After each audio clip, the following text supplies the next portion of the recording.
तो सबसे पहले मेरा जो सजेशन रहेगा आप लोगों से वो क्या रहेगा, एक जनरल सजेशन है, स्पेसिफिक सब्जेक्ट स्पेसिफिक नहीं है।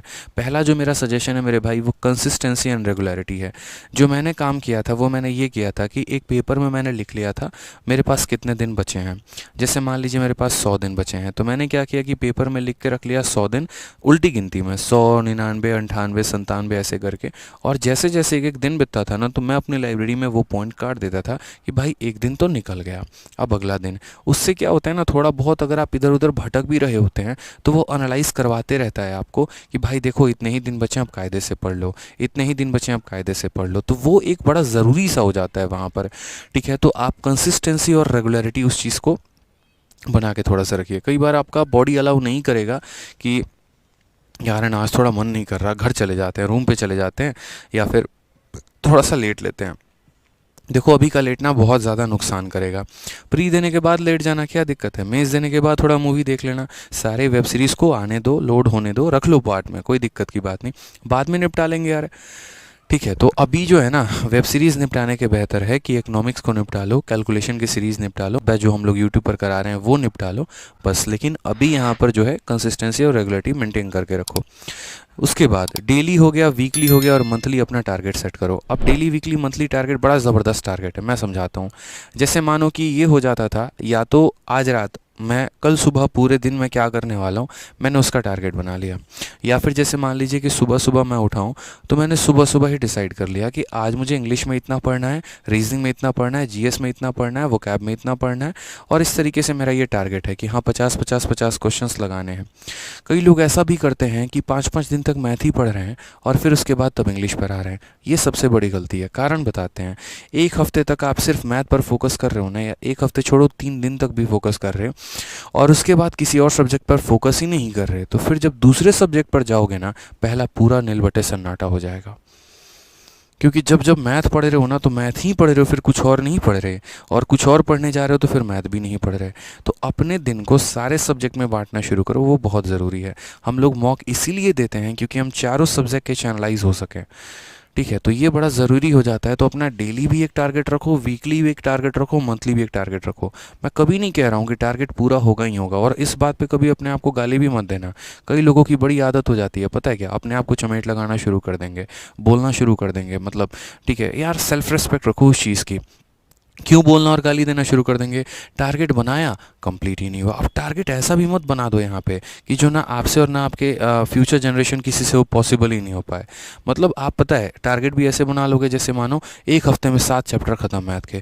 मेरे भाई 7 दिन में एक चैप्टर खत्म होता है, एक हफ्ते में 7 चैप्टर खत्म नहीं होते। 7 दिन में एक चैप्टर होता है, 7 दिन में 7 नहीं होते। अब चाहे कितना भी टारगेट बना लो, लिखने को तो कुछ भी लिख लोगे, बट वो हो नहीं पाएगा पूरा यहाँ पे। तो एक प्रैक्टिकल टारगेट रखो कि हाँ हम इसे पूरा करें, ताकि जब वो पूरा होगा ना तो अंदर से खुशी होगी और आत्मविश्वास बढ़ेगा। हाँ यार चलो मेरा एक छोटा सा प्यारा सा टारगेट पूरा हो गया, अब मैं अपना नेक्स्ट टारगेट दूंगा, फिर मैं अपने आप को नेक्स्ट टारगेट दूंगा। तो वो बड़ा ज़रूरी होता है यहाँ पे। कभी भी टारगेट का 100% अचीव नहीं होता है, बट कोशिश करो कि 100% तक करने की, ताकि 90% तो हो ही जाए। तो इसलिए फालतू के टारगेट मत लिखना। गुरुकुल में आज भी मैं नीचे एक रूम है 110 नंबर करके, मैं वहाँ रहता था, और आज भी है ना उसके ऊपर एक टारगेट लिखा हुआ है जो मैंने सबसे पहली बार दिया था। मेरी आदत होती थी पेपर पे लिख के रख देना सामने और दीवालों पे रख के रख देना। तो ये प्रिपरेशन स्टेज में आपको बता रहा हूँ, और कई सारे टॉपर करते भी हैं ये काम। ठीक है, तो वो चीज़ रखो कि अपने टारगेट पर फोकस रखो और रिवीजन बहुत करो। आप लोगों की एक और प्रॉब्लम है, परसेंटेज पढ़ के प्रॉफिट लॉस पे जाओगे, पूरा का पूरा नीलबट्टे सन्नाटा हो जाएगा। अरिथमेटिक पढ़ के एडवांस पे जाओगे, पूरा पिछला गायब हो जाएगा। आए दिन आप वोकैबुलरी याद तो कर रहे हो, पीछे से भूलते चले जा रहे हो। 4 बार पूरा का पूरा जीएस पढ़ लिया लेकिन पूरा ख़त्म है। तो ये चीज़ें पता है कैसे आती हैं, टच में रहती हैं तब जब आप रिवाइज़ कर रहे होते हैं। किसी एक दिन बैठो, सैटरडे को बैठो, संडे को बैठो, बैठकर पूरा का पूरा रिवाइज़ करो। कई बार, ज़्यादा नहीं करना है। अभी जैसे मुझे बहुत अच्छा लगा, हमारे कंटेंट टीम में ही एक काम करते हैं विकास करके, उनका इस बार मैथ में 90 आउट ऑफ 90 है। ठीक है, मेंस की बात करें तो मैं देख रहा था कि वो बैठ के चुपचाप जो है पूरा, जो मैं एप्लीकेशन पे बैच में पढ़ाता हूँ, मिक्सचर वाला शीट था, क्लास नोट्स को बैठ के पूरा रिवाइज़ करे। तो मैंने कहा ये क्या कर रहे हो? कुछ नहीं सर, बस ऐसे ही 15 मिनट टाइम बचा हुआ था तो मैंने सोचा ये मिक्सचर वाली पूरी क्लास नोट्स रिवाइज़ कर लेता हूँ, इससे पूरा मिक्सचर रिवाइज़ हो जाएगा। तो शॉर्ट टर्म भी प्रैक्टिस होता है, शॉर्ट टर्म भी रिविजन होते हैं। जैसे मैंने पहले भी एक इंग्लिश के लिए एप्लीकेशन बताया था, एसएससी इंग्लिश क्विज़ एक एप्लीकेशन है।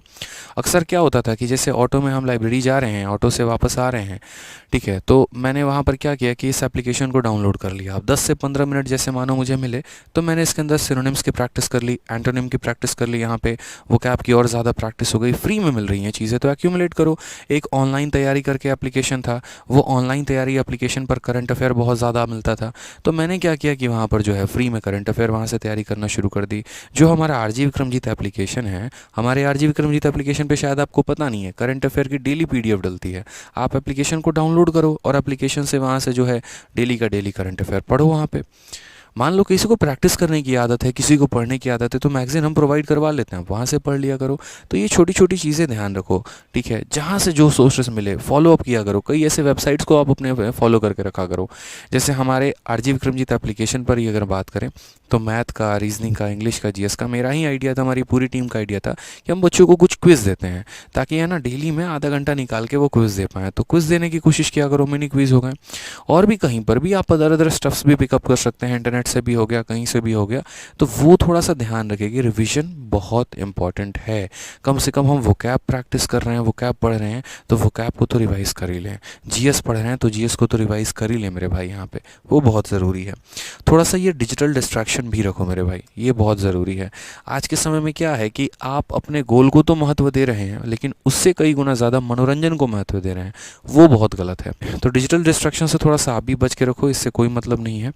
उसके बाद अपने रिसोर्सेज को लिमिटेड रखो, ये बहुत ज़रूरी है यार। बहुत ज़्यादा कंटेंट भी है ना इंसान को ख़त्म कर देता है, मुझे ऐसा नहीं लगता कि ऐसा करना चाहिए। लिमिटेड कंटेंट रखो यार। देखो पढ़ने को, पढ़ाने को तो बहुत सारी चीज़ें हो जाती हैं। अब तो मैं आप एक तैयारी की बात कर रहा हूँ यहाँ पे। आपका जो एसएससी है ना बड़ा लिमिटेड पोर्शन है, और वो लिमिटेड है ना तो बड़ी लिमिटेड चीज़ें ही आती हैं, तो उस पर थोड़ा सा अपने आप को फोकस रखना है। उसी में प्रैक्टिस इतनी बेहतर कर लेनी है कि सवालों को कम समय में कर पाओ। ज़्यादा पढ़ने से बेहतर है कि कम चीज़ें पढ़ी जाए और बार बार पढ़ी जाए, वो ज़्यादा महत्वपूर्ण है। रेलिवेंट चीज़ें पढ़ी जाएँ। बाकी जितनी चीज़ें मैं यूट्यूब पर कराता हूँ, बैच में कराता हूँ, मोर देन इनफ है। सोचो कभी भी किसी बच्चे को ये आप सुनते हुए नहीं देखोगे कि यार आदित्य रंजन सर के कोर्स के बाहर क्वेश्चन आ गया, पॉसिबल ही नहीं है। हाँ, पैटर्न अगर बदलेगा तो उसके लिए क्या संभावना है, क्या उस केस में यहाँ पर जो है वर्कआउट करेंगी चीज़ें? बिल्कुल। आप अगर देखोगे तो जो मैंने मैथ्स की बुक निकाली है 60 मॉक टेस्ट करके, उसका ब्रेन स्टॉर्मर आप जाके देखो, बच्चों से बन नहीं रहा है वो भी मैंने कठिन दिया हुआ है, ऐसा नहीं है। उसके सॉल्यूशन मैंने खुद बनाए हैं। अब ब्रेन स्टॉर्मर आप देखोगे ना जाके, एक्सरसाइज नंबर 2 है, हालत ख़राब हो जाएगी उसको बच्चे में बनाने में।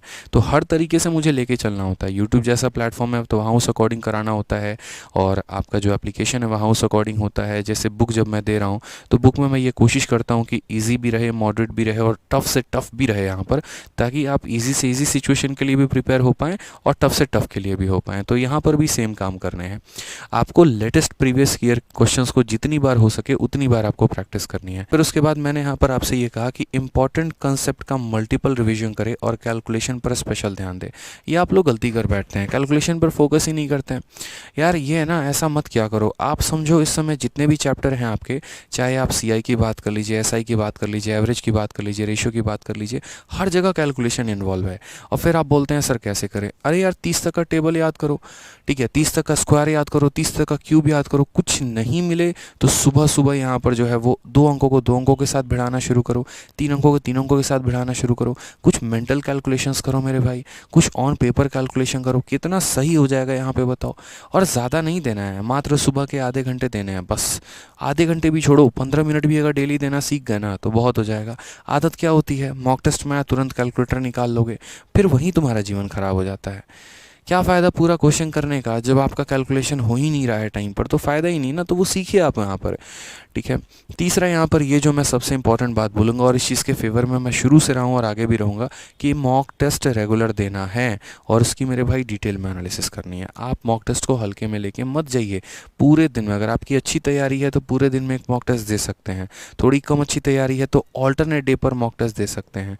थोड़ी और कम तैयारी है तो हफ्ते में तो एक मॉक टेस्ट दीजिए, लेकिन हाँ मॉक टेस्ट देना है तो देना है। मॉक टेस्ट से क्या फ़ायदा होता है, बहुत सारी चीज़ें ऐसी हैं जो सीखने को आपको मिल रही होती हैं यहाँ पे।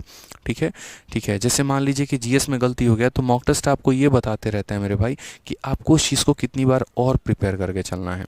जैसे मान लीजिए कि पॉलिटी के क्वेश्चन गलत हो रहे हैं तो ये तो पता चलेगा ना यार कि पॉलिटी पढ़ना है। स्टैटिक जीके गलत हो रहा है तो ये तो पता चलेगा ना कि स्टैटिक जीके पर और मेहनत करनी है। वोकैब के क्वेश्चंस गलत हो रहे हैं तो भाई वोकैब पर काम करना शुरू करोगे। इसीलिए मॉक टेस्ट रेगुलर फॉर्मेट में देना है। मैं कई बार कहता हूँ कि अगर आपको अपनी औकात जाननी है ना तो मॉक दे के देखो। वहाँ पर है ना 10,000 लोगों ने या 1 लाख लोगों ने मॉक दिया होगा और उस 1 लाख में अगर आप 10,000 आ रहे हो तो सोचो आप तो ऐसे ही वैकेंसी के बाहर हो।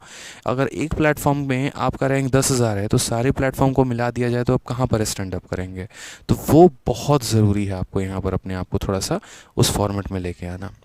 इसके अलावा किसी भी भाई का कोई भी डाउट रहता है तो इस कमेंट बॉक्स में आप ज़रूर बता देना। अगर आपको वीडियो अच्छी लगी, जानकारी मिली, आप सेटिस्फाई हुए तो चैनल को सब्सक्राइब और वीडियो को लाइक ज़रूर कर दीजिएगा और आगे लोगों तक भी अपने शेयर ज़रूर करिएगा। ठीक है, तो मिलते हैं अगले वीडियो में। मन लगाकर तैयारी करिए।